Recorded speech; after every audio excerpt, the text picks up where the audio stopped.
too much GH. Many have come and many have gone, but you are a great kankamukashos ability, worth being beheld by every optical nerves. That saith the papacy. Keep watching Too Much GH, and you'll get the best of entertainment, the best of everything you want. My name is Mahama One. Keep watching Too Much GH. It's the best. Keep watching Too Much GH.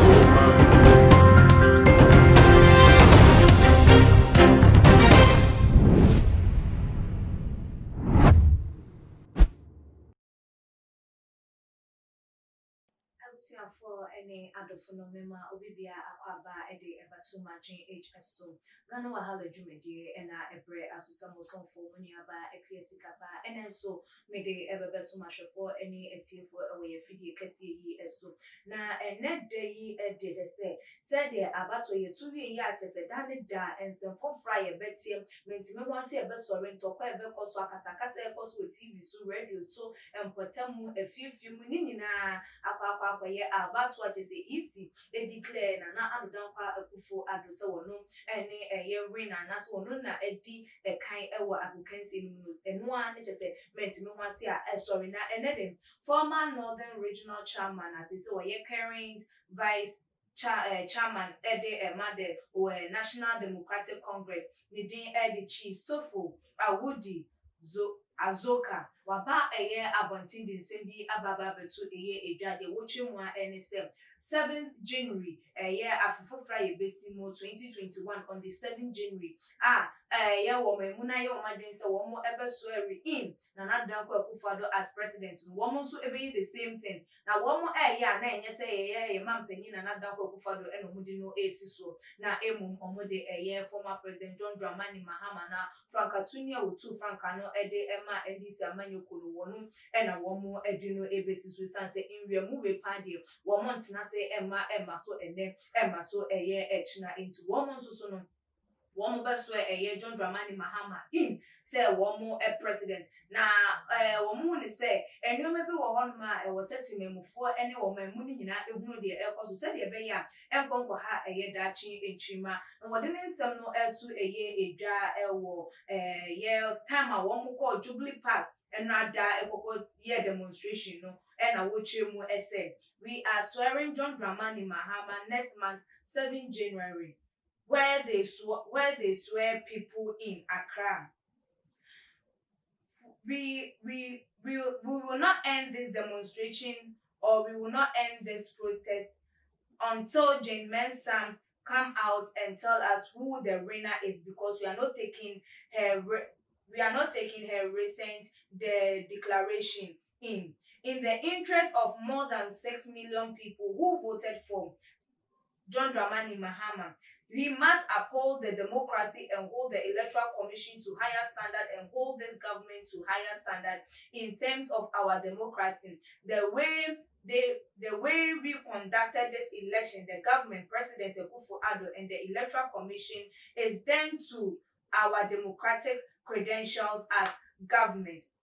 So in my principle as a Democrat, I can't be seen to be sweeping it under the carpet and just letting it go. I think that we must bring closer to this and see exactly where the issue are. And I mean, if an independent audit is done by the EC, we bring somebody to do an independent audit. Why not?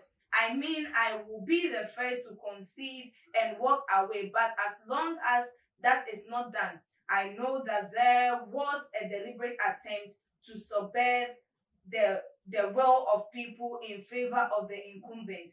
It will be wrong for me in terms of our democratic principle to just leave it because we will not learn the lesson of this election. I think that we must learn the lesson of this election so that we don't repeat it in future. We any summer or moody to a year say and no apostle means no one say apostle just say we mu akom na say one more ads na say ama over yes 6 million votes a one more to the man John Dramani Mahama ba be ye kwapa dia ene wo mo enhwe emasa de no esi na se wo mo etime wiem mu awiem na wo ma yo ma dwen se wo mo eso in ye papa Nana Drankwa Ekufu Adudia. Any a woman to do with me, I am at their bomb with can near as woman is a woman and a edunkunim. Say, woman so on the 7th, Biaya swearing in president, no woman so the John Dramani Mahama, ever call Aquapaco Pimu, a woman, no so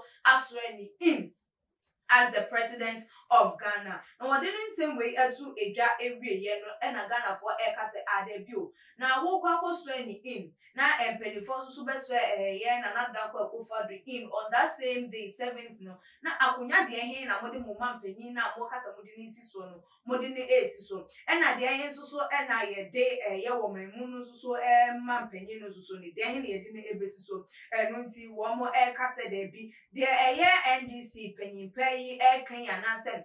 First vice chairman kano de woman no enye adwen o mutimi ne nya adwen de biara eda na chese wo kasa na enya de so wo mo pe asundue wo wo mayi emu na enche ye bia na mode protest demonstration e call so chese nada wo Tamale Jubilee Park so na se wo se bie wa no kasa ense we agun framam se ye mabunu ne timamufo ensa enti ananie den na wo pe de atwe na no na dodo na kase say ya kwenya ya timima obi ama na kire na adwen Yama will be at the platform, so on fan the name dear and answer the opinion. Remember to jump for the cost on the home.